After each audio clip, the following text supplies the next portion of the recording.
कैसे खत्म हुए ऑस्ट्रेलिया के स्थानीय निवासी के दूसरे पार्ट को शुरू करने से पहले बात करें। पहले पार्ट की तो हमने जाना कि कैसे ऑस्ट्रेलिया की खोज हुई और कैसे अंग्रेजों ने वहां अपना अधिकार जमाना शुरू किया और कैसे वहां के स्थानीय निवासी जो ओबोरोनिज पुकारे जाते थे वे सिर्फ 10% ही रह गए थे। अब इससे आगे की शुरुआत करते हैं, क्योंकि स्थानीय लोगों के अंत की तैयारी अंग्रेजों ने उन्हें विश्व युद्ध में धकेल कर दी थी। ऑस्ट्रेलिया की एक famous website Australian war memorial के अनुसार अंग्रेजों ने 18 से 44 साल के कुल 4,16,809 आदमियों को जंग में भेजा, जिसमें से 40% वापस नहीं लौटे। इससे ऑस्ट्रेलिया की मेल पॉपुलेशन और कम हो गई और कुछ ही सालों बाद फिर से सेकेंड वर्ल्ड वार शुरू हुई तो इसमें फिर से ऑस्ट्रेलियाई लोगों को भेजा गया। ऐसे में ऑस्ट्रेलिया में मेल पॉपुलेशन ना के बराबर ही रह गई। दूसरी तरफ इनकी जनसंख्या को कम करने में एक पॉलिसी का भी बड़ा हाथ है। जैसे मैंने पहले पार्ट में बताया कि अंग्रेज ऑस्ट्रेलिया पर कब्जा करने के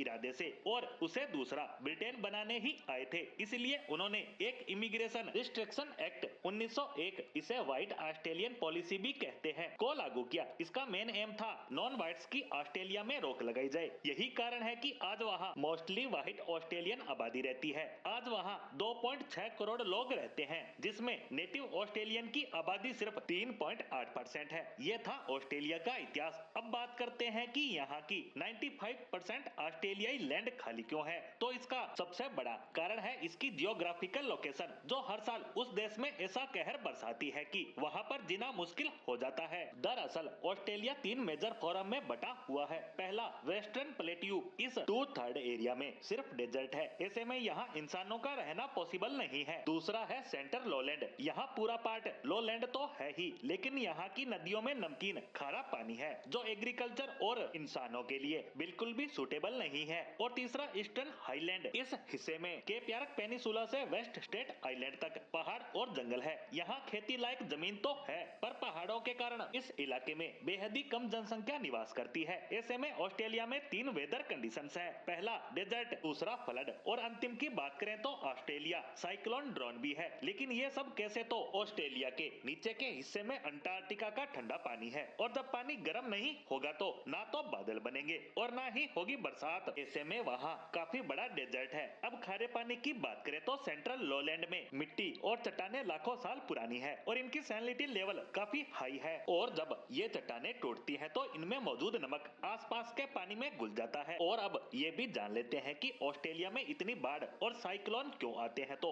ऑस्ट्रेलिया ठीक भूमध्य रेखा के एकदम नीचे है, जहाँ सूर्य की किरणें एकदम सीधी पड़ती है। ऐसे में वहाँ तेज गर्मी होती है। वहीं हमारी धरती की बात करें तो वह पश्चिम से पूर्व की तरफ घूमती है। ऐसे में धरती के विपरीत दिशा में ट्रेड विंड्स बहती हैं, जिससे पैसिफिक ओशियन का गर्म पानी इन हवाओं के साथ ऑस्ट्रेलिया के ईस्ट में आ जाता है, जिससे ऑस्ट्रेलिया में बादल फॉर्म होते हैं। साथ ही यहाँ ग्रेट डिवाइडिंग माउंटेन रेंज है, जो बादलों को आगे नहीं बढ़ने देते। ऐसे में इस हिस्से में ज्यादा बारिश होती है और वहाँ घने जंगल है। वहीं एक और कारण पर बात करें तो पैसिफिक ओशियन से बहकर आ रहा गर्म पानी ईस्ट में आकर ज्यादा मात्रा में पाइलअप होने लगता है और इस गर्म पानी के नीचे ठंडा पानी रस करने लगता है, और ऑस्ट्रेलिया की तरफ इसी वेरिएशन की वजह से ट्रेंड विंड्स और तेज हो जाते हैं और यहीं से साइक्लोन का जन्म होता है। इन्हीं सब जियोग्राफिकल वेरिएशन की वजह से इतना बड़ा होने के बाद भी ऑस्ट्रेलिया की 95% लैंड आज भी खाली है।